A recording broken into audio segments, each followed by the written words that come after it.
Welcome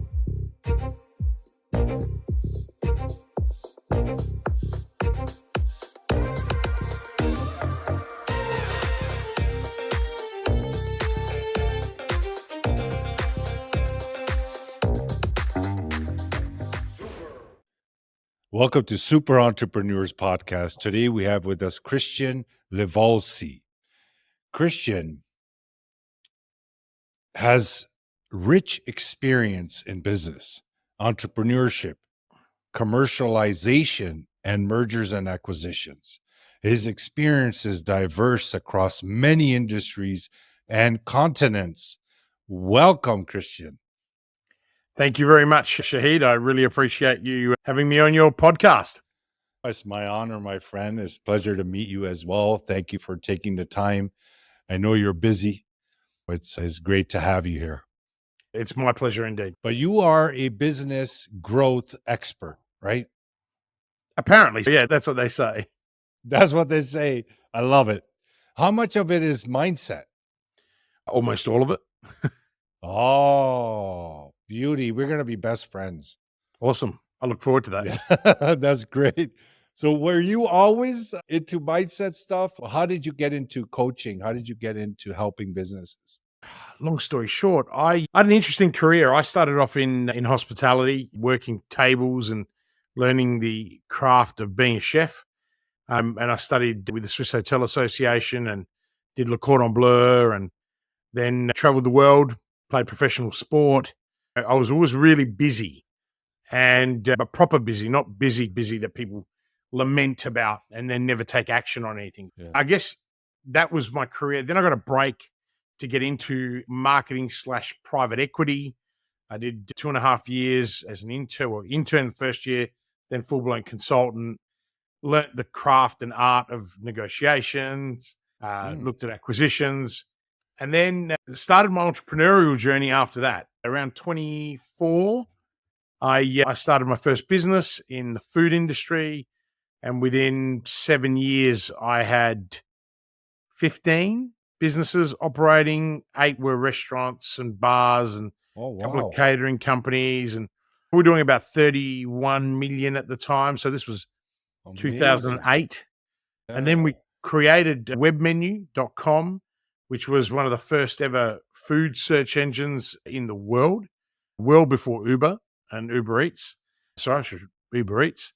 It was just about the time that Menulog had started, and we were direct competitor. We had some VC on the table, and then the GFC hit. So all the venture capital money got sucked out, and I had invested a lot of my own money in that venture, and me and my partners couldn't sustain it. And at the same time, there was a squeeze. I overextended myself. I became homeless. I lived couch surfing. So I went from semi-retired to basically living on the street, couch surfing. And I then went on an adventure. What year was that? That was 2010. So wow, 12 years ago. Yeah. And then started an energy startup with a person that I had been on the executive connection with.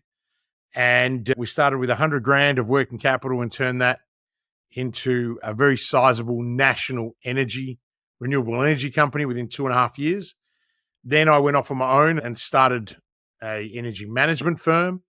And subsequently I had media companies previously as well. So I really did the serial entrepreneur thing, but I did it without too much thinking. I just did it. And it wasn't until later on in my career, around 2013, that I realized I need to sort this out, because I can't keep opening stuff, getting it to the top, and then wanting to leave. And so then stupidly, I got back into hospitality. A friend of mine passed away. I had a really interesting experience at that time, and I didn't know what to do. And I was finding myself, because I'd never really dealt with the shock of losing everything. So I've always been capable of making money, and I always looked after my people, but I couldn't put all of these bits and pieces together, Shahid. So I found my purpose in life. I went on a really big discovery, and that's why my strat line is live with purpose. I genuinely live with purpose in an authentic place every day. and embarked on a brand new journey. Again, trying to find my way, found my way, became a adjunct professor at a Sandstone University, became the inaugural entrepreneur in resident at a Sandstone University. We raised $189 million in 1 year, in less than 1 year, became one of the fastest growing incubators. I can't take all the credit. 80% of the credit goes to the amazing startups and the founders, and the other 10% of the credit goes to the team. Another 10%, 5% goes to the mentors, and I'll claim about 2%. And the rest was the university. At the end of the day, it was at that moment that I had a tipping point in my life, and I went, I'm really good at helping other people.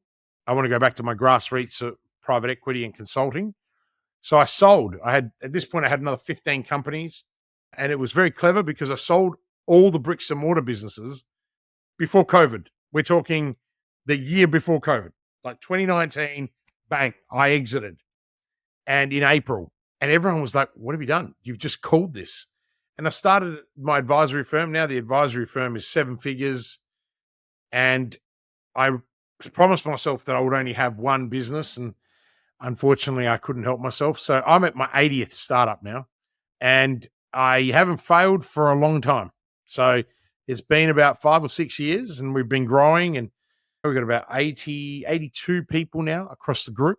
And in advisory, we advise almost $2 billion worth of companies. It's pretty cool fun.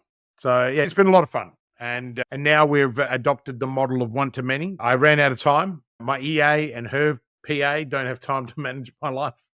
Yeah, I'm pretty sure that today Tracy came in and grabbed me a few times and said, "Hey, Kristian, I need you." And I know you're back to back. And back to back in my world was 12 coaching clients in a row, one-on-one. Started at 4:30 this morning, and it's a very long day. But Shahid, I love what I do. I'm very blessed that I get the opportunity to do it. And more importantly, I get to live vicariously through my customers. And I'm an independent chairman of 6 companies. I take all my roles and responsibilities very seriously, and I'm always learning. So if I'm not learning from them, I'm in a book learning. But a lot of my work comes from being a practitioner as opposed to a bookworm. I did go back to uni. I went to uni in 2015 because I thought it was time. That was one of the transformation. I thought it was time to see if all the hype about theory was correct. And that's when I discovered that there's a real gap in education. There's not a lot of practitioners at a master's level, and the whole North American model that you have to have a PhD to teach masters and beyond, I always found quite archaic. And I can see lots of universities, Harvard, Stanford, are changing that now. They're bringing in practitioners to teach, not even as adjuncts, as proper professors. Amen. Congratulations. No wonder why they're the best 2 universities in the world, at least in their business schools. And that's one of my big dreams. One day I'd love to be a fellow or a professor teaching at one of those universities. I don't know why. People always ask me why. And I think I think you've made it when you're representing the caliber of educators at a university like that, but it's the caliber of people that you're getting to teach. That's something that's always interested me. And yeah, as I said, I went back to uni. I did my MBA. I was told my whole life I was stupid, and I was always very scared of going back to uni. And I ended up getting golden keys, and in much to the disgust of half of my friends now that were my professors. They're like, "Kristian, did you actually ever read a book during your MBA?" I said, well, I read enough to give you substance and to give you the referencing that you required. But I know that the reason you love my work is because it was original. It was real lived experience and tying it back to theory. And honestly, I believe that going back to uni was one of the greatest gifts that I'd ever had. It did complement everything that I learned, and it made me better. A lot of people ask me, as an entrepreneur, is education important? Absolutely. But you got to go and get educated when you're ready. I think trying to push young people through education from the moment they leave school is you're probably leaving a lot on the table for creativity and innovation and disruption, because we're not teaching these kids to fail forward. We're boxing them up and saying, here, go continue rope learning. And then when you leave, you won't remember anything. And then you're not going to get to apply it for 10 or 15 years. Now, obviously, the medical profession, the legal profession, those engineering, you need the foundations. But in business, I'm referring in business, and I should probably clarify that earlier. I think in business, it's important to get out there and learn. Yeah. And as kids, when we have our imagination and we're really heavy on imagination and we start school, it decreases. But so the kids have some phenomenal ideas if you just listen to them and see that creative power that human beings have. I believe, and don't no disrespect to education, right? Like I think it's a phenomenal foundation, but that creativity is something that if we actually live with it throughout our life and utilized it on purpose, not in a reactive state, I think we would be seeing a lot more inventions, a lot more innovations from where we are today. I think you're spot on. We talked with the beginning of the conversation, you asked me how important mindset was. And I think the first mindset that's actually really important, Caroline Dwight talks a lot about growth mindsets and fixed mindsets. Mm, And her research, as simple as it is factual. And the great thing is now in schools, especially in Australia, we are teaching growth mindsets. But I think we leave a lot on the table. But at least we've started the conversation. I think the biggest thing that we need to teach people and the biggest skill that we need to teach them is focus, right? mm, And I think Tony Robbins sums it up better than anyone. Where focus goes, energy flows. And I'm not a massive, prolific Tony Robbins happy clapper, right?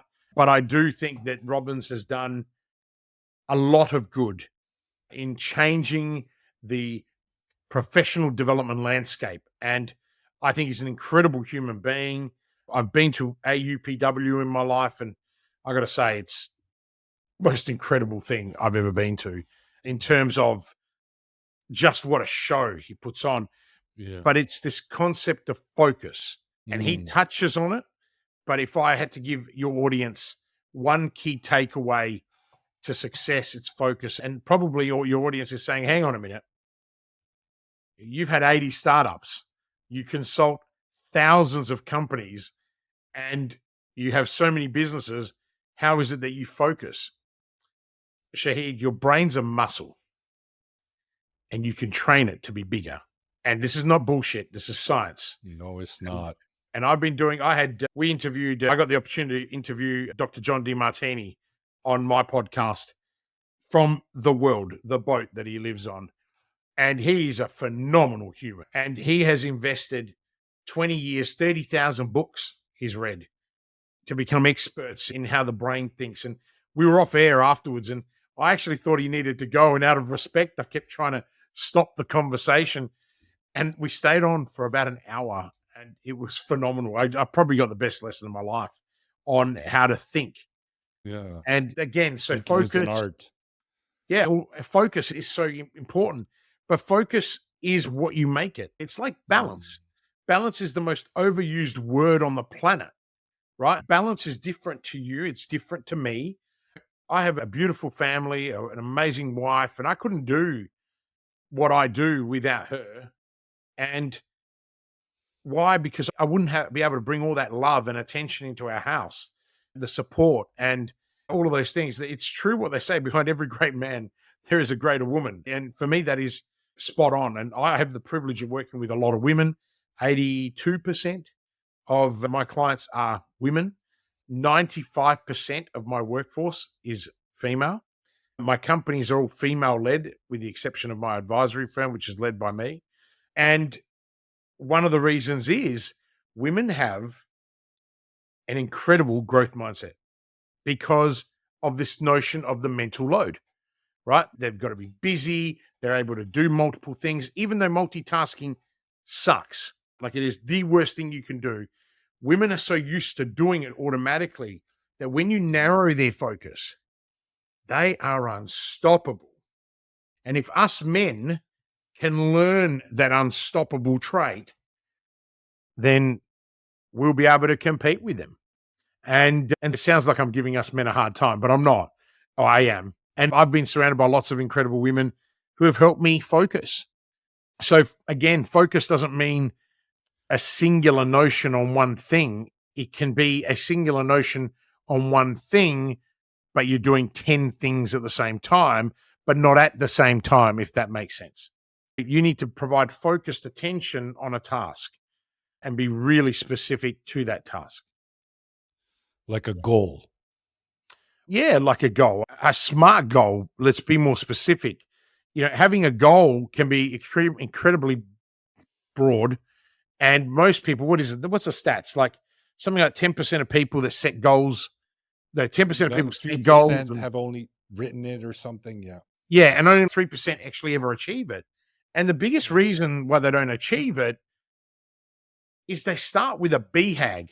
So Jim Collins's concept of a big, hairy, audacious goal. And they start with this BHAG, but they never narrow it down. They never bring the focus down into 5 It's years, 3 years, 1 year, 90 days. like a funnel, right? Well, yeah, you could treat it like a funnel, but I like to break it down more simply. You start with a goal, break it down into a priority, and then break it down into tasks. So imagine a big pie. Everyone likes pie. We're big guys. We like Yeah. pies. So a big pie, maybe a pecan pie with Yeah. extra cream and maybe some ice cream on the How do side. you know I have a sweet tooth?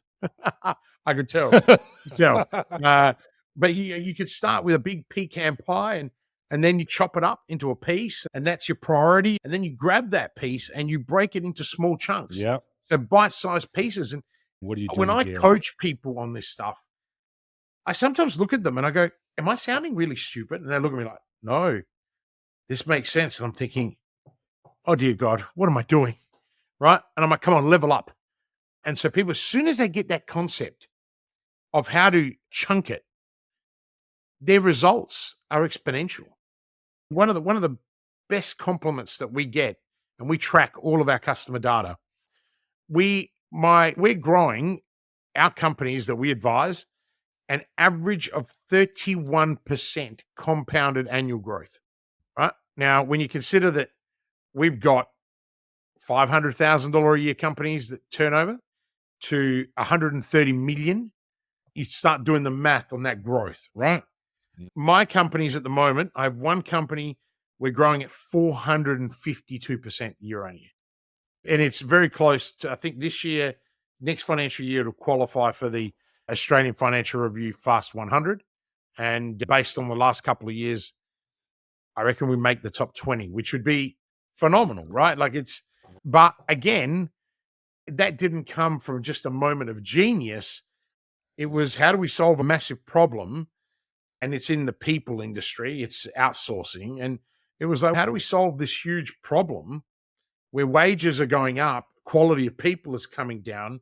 There's a perfect global storm of vacancies in roles. How do we fill that gap? And we've done that.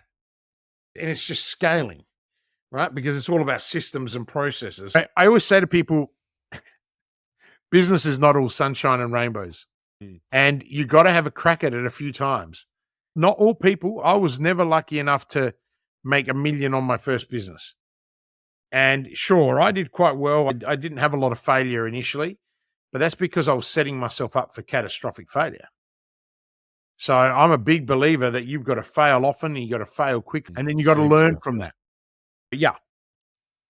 Yeah, that's excellent, man. Like you shared so much information that actually inspired me to a next level, and I really appreciate you sharing all that, and I know the audience will also appreciate it because, just to be honest, like, you actually lost everything, right? And then you created back and some Oh from yeah. that. It's Yeah.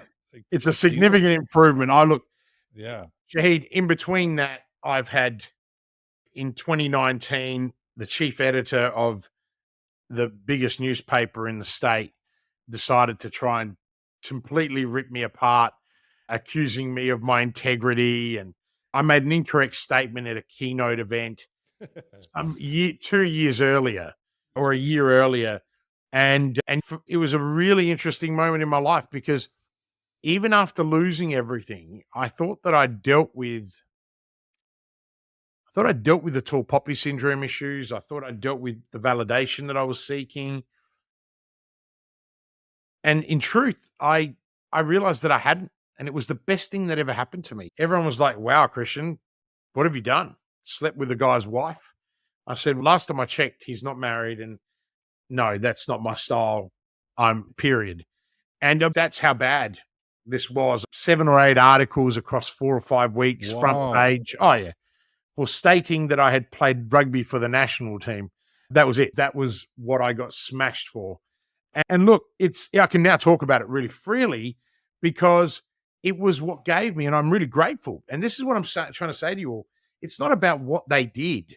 It's how you react to adversity that matters. And I want to go back to the mindset question at the beginning, because I think this is the most value that your listeners will get. And in fairness, I don't think I've ever spoken about this on anyone's podcast. Oh, And I awesome. just, I love no, I getting just feel these. really compelled to do so because we live in a world that is very cynical. Okay. We live in a world where the cream rises always to the top, but there's always someone prepared to tear it down. Right. And if you want to rise up, if you want to stand up, the only person you've got to stand up to is yourself. No one else. Right. You don't need to Mm, prove anything to anyone else. And no, the key is agree. being true to yourself. Now, did I make a mistake? Of course I made a mistake. I own it. Mm. Was it a gigantic mistake? In the scheme of things, yes. But what came next? The destruction. I lost a $3 million funding deal, right? I had so many things that came through because if you see it in the paper, it's got to be true. And no one bothered to actually understand the context except the people that went and read it went, hang on a minute. Why are you actually having a go at this guy? It doesn't actually make any sense. But here is where they failed. They failed to write about the press release the university had sent out about the fact that I assisted 66 startups to raise $189 million. So you could tell that it was a very structured attack without showing any other relevance. And for me, that's what I couldn't live with. I found, wow, I'm really being attacked. And this is what am I going to do? And that's when I made the decision to sell everything. So I'm actually really grateful because had I stayed with the bricks and mortar businesses during COVID, it probably would have wiped a couple of $1 million off my value. Mm. Instead, I was able to exit successfully, build a 7-figure advisory firm with very little cost, launch an international company that services all these people in outsourcing, drive 2 media companies, right? Invest in 2 other gaming companies, drive out. So what I'm trying to share to your listeners, I'm not trying to impress them with all this stuff. It is not the circumstances that you find yourself in that define you. Yes. Okay. It's the choices and the decisions you make. Right. Now, I made a poor decision, a poor judgment on one side, right? Regardless whether it's an embellishment or I made an incorrect statement and I owned it. And the best part is it's how I owned it. And this is the mindset part. Instead of hiding, instead of running away, I doubled down. I was attacked I'm dyslexic and I have ADHD, medically diagnosed. The funny thing is, sorry to interrupt, but So in the first five minutes of our conversation, I felt something like that. Like I felt like there is something because I could relate to it personally. So I just felt that I brushed it off, and it's so funny that you just said that. yeah, I now write for Entrepreneur Media and have a readership of 22 million people. That all came about because when this happened, I thought, how do I beat this? How do I play this game? And I started writing, and I had never written before. But my professors at uni came to me and said, hey, Christian, you should really start writing now. This is a really good time. And I was like, but this is why I'm getting criticized. So I started videos. This is the first time I started doing videos. And you got to remember, I got criticized for something I said on stage in front of 800 people. So to beat the fear, my mindset was, okay, let's go out after this. Not to do anything to anyone else, for me. Soon it was 1 million views. Then writing. I wrote my first article on growth mindset for Entrepreneur. I think it was in 2019, and it got something like 4,500 shares. Now, anyone who knows about media writing, that's ridiculous. And my editors were on the phone. They're like, "Hey, we're going to put your articles behind the paywall next." I'm like, "Don't do that." Even behind the paywall, it got 2,000 shares. Well, The next article. And then I wrote a few more, and then I stopped. And I kept writing blogs, and life got busy. But the message here to anyone, if you do not play outside your comfort zone, if you do not get uncomfortable and become comfortable with being uncomfortable, and you're not prepared to make mistakes, if you're not prepared to piss off people, you'll never grow. You'll never learn. Always do the right thing by people, and those people will always come in your defense. Christian, that's such an awesome point because I notice a dramatic shift in my world is that once I fell in love with me and once I started appreciating me, I had that kind of drip over into everyone else. So I just serve and from love. And sometimes I say things, I make a mistake, all that kind of stuff, but it's coming from a good place to people. What they think of me, that part I removed before it was a big issue. Like I always was worried what they're going to think of me if I'm saying the next thing. Are they going to approve of it? Right? The people's approval syndrome. And I had that severe problem. Since I got rid of that, I now find the growth being incredible and it seems much easier because now I'm not stressing about trying to please people. I'm just being honest and trying to serve, and whatever's coming my way is coming my way. And that's really awesome because you can see that you're authentic. And I think that's the best thing it's one of the best qualities that you can find in people. And I always love to know what tipped you to what got you closer to your authentic self. You know, it's I'm something sorry. I'd love to what got you to that authentic self? What was the tipping? It's definitely always something severe, right? It's an emotional impact that shifts paradigms, one of the ways. But for me, it was COVID because I did have brick and mortar businesses. So Right, okay. I didn't make that move Mm. beforehand. So my world was crashing down on me and I put me in a very bad state. I mentioned this in previous episodes, but it got me thinking about my wife, my kids, and the house that we were living in, everything, what's going to happen now? Right. That's when I started after the breakdown. I had a severe breakdown, anxiety attack, went to the hospital, 5 weeks sick. Summary, I'm just sharing. From there, I started searching for an answer. What's going on? And then that's when I came across some material. I started studying me, started becoming more self aware. And that self aware led to there's a lot of blockages. Obviously, I was getting in the way a lot. It extended the time it was taking, but I was kept fighting it, kept listening to my mentor, kept fighting. And the more self aware I became, the more I started falling in love with me. I started falling in love with my inner world. And then I realized that, wait a minute, this is exactly the same with everyone else. So if I fell in love with me, I started falling in love with everyone else. And then it just keeps getting better and better from there. So now it's converting into things and not just people, right? So that love from there transcends into this show. For example, when I actually meet with people like you and I talk to them, I don't script anything. I just from my heart and I just take it like that. And I enjoy my life that way too, because now I'm happy. I'm not trying to please people. I feel very grateful and happy at all times habitually. And I operate from that place, what brings me great joy in my life and then also better results. Yeah, that's awesome. And I think anyone listening will could sense that your lived experience is why you are who you are. And I think anyone that hasn't experienced adversity, you can learn from others that have been there before you. You don't actually have to go through the adversity that you and I or other people have faced. You can build your muscle by acquainting and learning. Jim Rohn famously said, You're the sum of the 5 people you frequent the most.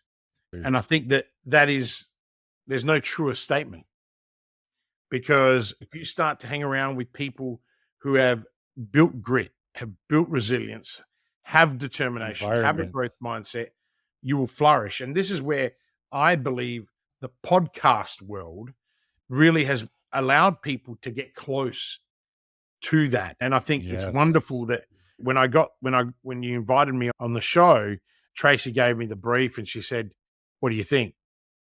I said, "Let's have a look what he talks about." And I jumped on and had a look. I said, "Yeah, yeah, I could do this." Because I get a lot of people who ask me and it's no. Yeah, I can I imagine. just can't do it. And it's a time thing, right? It's not because I don't want to, but I get invited on some podcasts that have nothing to do with what I do. And I'm like, Yeah.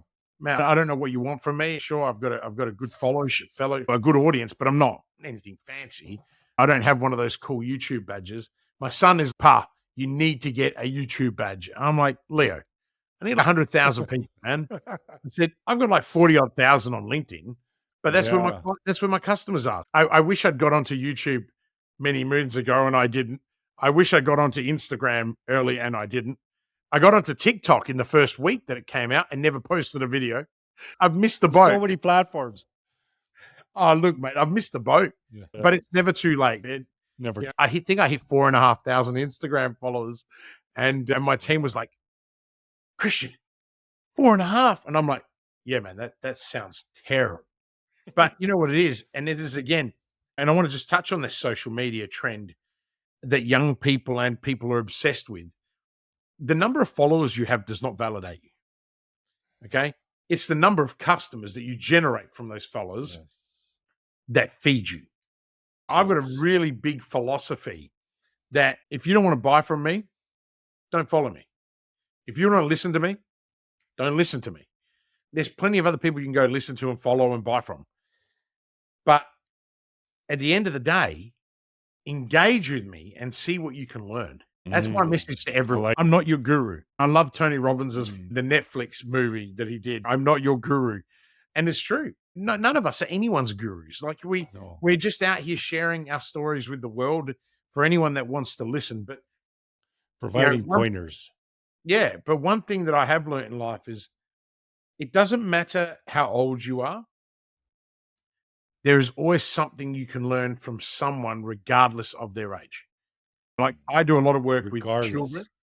Yeah, I've done a lot of mentoring work with children and supporting underprivileged kids, and I learned so much from them in terms of determination, in terms of grit, Yes. Same you here. know, the lack of self-belief they have, the self-limiting beliefs, and there's nothing better than supporting someone who's got the whole world in front of them Mhm. and to help them achieve what they never thought was possible. And I think that's for me and Lucy, that's one of the things we love to do, not just for our own children. Our children are white, they're privileged. My son more so because he's a white male boy. And I'm out there trying to always create diversity, equality, and inclusion. People will say, Mhm. "Oh, Christian, it's because you have a daughter." I'm a champion of women, always have been. Really, what it is, I'm actually not even gender centric. I'm a champion of people, good people. No, One agree. of our values is taking people from Yes. good to great. It's a ripoff of Jim Yes. Collins's Yes. book, Love but it. and I think Shahid, if we all take that responsibility in this world, you don't have Mhm. to be a podcast host. You don't have to be an entrepreneur. You can be just the average person. Just be kind to people Making a and difference. inspire others to Yeah. go from good to great. We live in a world that's Mm. so mediocre. We live in a world that everyone's wanting something from someone. Just give, and the world will serve you. The universe works in mysterious ways. Whether you're religious, whether you're not, it doesn't really matter. The No. universe has been We around a belong very to long time. something. And one No. thing that we can't all deny, because the theory of relativity and everything else, we are all energy. Yeah. Right? Everything is energy. Everything is energy. You start thinking about it and you say, okay, have the right mindset, wake up with the right attitude. I don't know how many people you've met along your journey who always say, "Oh, I'm tired and I can't be bothered getting out of bed." Oh man. No Man, I love energy. waking up. I don't sleep a hell I of a love lot. it too. Isn't there nothing better than jumping out of bed, Exactly. right? putting your feet on the floor, taking a big Mhm. deep breath, Amazing. and then Yeah. running and starting the It's day amazing. with determination. And I say, and my kids, my poor wife, our kids are just like that. They wake up and they go. There's no sleeping in. There is, and it drives us crazy. But I kind of think to myself, how is it that people waste their whole time sleeping, their whole life? It's good, Christian, man. It's amazing all the stuff that you shared and the way that you think is definitely something that is someone that goes through a transformation of some sort. Sometimes we call it like basically something that you get from your family growing up as well. Sometimes some people get it from something severe that happens, emotional impact in their life. Then they decide. And I really liked what you said about you don't need to wait for that kind of stuff to happen. You can be proactive and make a decision that I'm going to change things. This the way I have my life. If you just do a little analysis of the last 3 years, 5 years, 10 years, and you look at it, there is a potential that I could create a quantum leap. I do have the power within. Everything is energy, and I am part of something beautiful and super.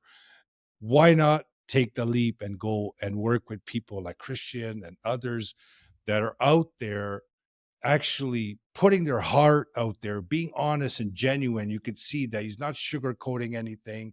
I'm talking to the audience now. I gotta Yeah, divert it. You have to see that you could tell, right? You could just tell the words are one way to communicate with each other, but the vibrations of an individual speak so much louder, right? You could go into a room and boom, you feel when someone is off. You could be at home, your spouse, right away. You enter the room, the house, and you feel like, oh shoot, what is going on? What happened? So this is all energy, all vibrations. Be part of something very special. You cannot look at your life in limitations. You're here to create. So create, do good for other human beings, do good for nature. I really definitely appreciate, Christian, your time today to come on our show. I'm my pleasure. honored what you said about how, you decided to come on this show because, without guests and without people that are making a difference in the world coming on this show, it defeats the purpose of what we do here as well, right? Because it's not just about me sharing my thoughts all the time. We're all connected. We're all one. If we come in and come on a show, you sharing your story, your beautiful story, what you went through and what you're doing now, if it can impact even one person's life, that's our job is done, right? So Love it. I appreciate, yeah, I appreciate And you coming I on. really love that because that's Yeah, my purpose has always been to impact one person at a time. And I've always got to start with me. And when you said that, me I'm too. like, this is like my brother from Yeah, Toronto. same Like, this here. is nuts. So I'm going to make you a Yeah. promise because we're opening a business in Vancouver. I know that no one likes the rest of Canada doesn't like Vancouver, but Oh, I we've love everyone. we've decided to open up in Vancouver first. But when I do come down, I think I'm due to be there in July. I got to go to Hawaii to speak at an event, Perfect. and then I've got to be in LA. So what I'll do is I'll reach out to you, and we'll be No, I cool. will And love that. I will even though love even that, though Christian. you're far away, we'll find a way No, to hang definitely, out. definitely, and we'll keep in touch on social media as Yeah, well. I'll absolutely, man. follow your pages. I'll send you a DM. That way, we have that line of communication. And yeah, I would love to grow together, help people. If there's any events where I can serve. If there's anything Yeah, on my side, I'll definitely reach out to you because I cherish genuine. I cherish yeah. real, and I definitely got that from you. Again, thank you so much for your time, audience. Love you guys. Thank you so much for joining us in this awesome episode. Definitely check out Christian's information in the show notes. Help us share the episode with loved ones, anyone that need it, that needs the help, or sometimes people don't even realize they need the help. Is just some new information, new ideas, new inspirations that can completely shift the path that they're on. And just by being out there and sharing, making a difference that one person at a time, you feel that fulfillment automatically. That actually proves that everything is connected. Love you guys, and we'll see you at the next episode. Thank you so much, Christian. My pleasure.